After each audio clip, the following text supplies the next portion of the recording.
Ano nga ba ang silent treatment?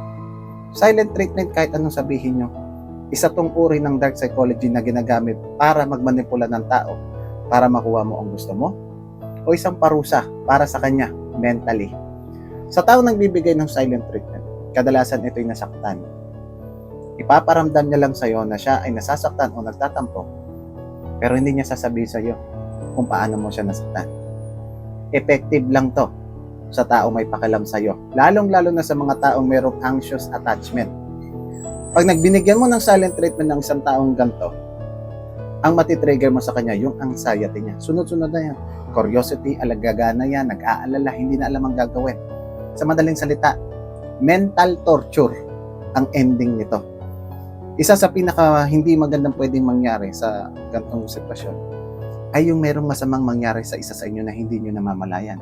Alam mo, nag-silent treatment ka, nang ghost ka. Tapos yung nagbalik ka, yun pala nakaratay na. Wala kang kamalay-malay. Kaya ang silent treatment talaga, effective lang yan sa taong merong pakialam sa'yo. Pero sa taong walang pakialam sa'yo, baka pasalamatan ka pa. Bakit ka mo? Dahil baka naghihintay na lang siya na gumawa ka ng dahilan para kalasang ka.